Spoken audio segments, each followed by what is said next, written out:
Nobody on our block expected our quiet suburban Halloween to escalate into something that looked like a cross between a reality TV meltdown and a full-scale emergency evacuation. It all started at Maya's Halloween party, the usual orange lights, tacky spiderwebs, way too loud playlist.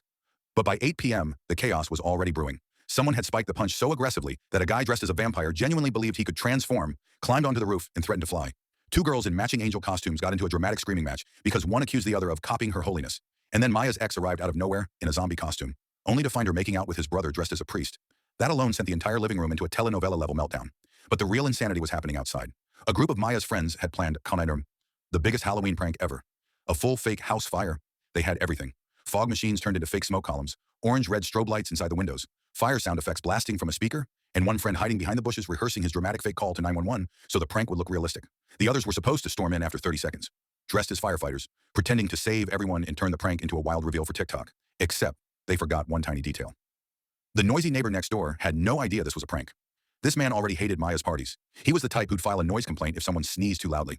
So the moment he looked out his window and saw what he thought was flames licking up Maya's house, smoke billowing everywhere, and people screaming in ridiculous costumes, he freaked. He didn't question anything, didn't blink, didn't check. He dialed Hotchurn, real 911. Instantly. Meanwhile, inside, nobody even knew the prank had started. People thought the fake flames were part of the Halloween decor.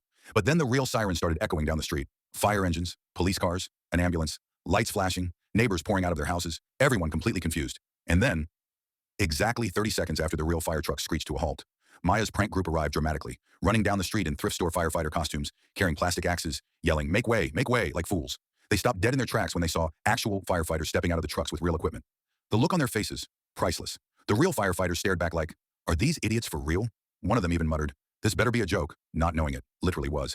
The neighbors were screaming, Maya was dizzy, the fake vampire was still on the roof yelling that he could fly, and the real firefighters were trying to extinguish a fire that didn't exist. When they realized they'd been called for a prank, the chief turned so red, he looked like part of the Halloween props. And then the police officer asked, who made the 911 call? And the noisy neighbor raised his hand like a kindergarten kid, pointing at Maya shouting, they're out of control. By the end of the night, everyone was outside, shivering, confused, half drunk, half dressed, apologizing, explaining, crying, laughing, blaming each other. Complete absolute chaos. Even the firefighters were trying not to laugh at the group of wannabe fake firemen standing there holding plastic hoses.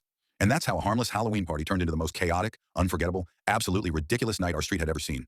A night that ended with real 911, fake firefighters, a furious neighbor, and a prank gone so wrong it became legendary.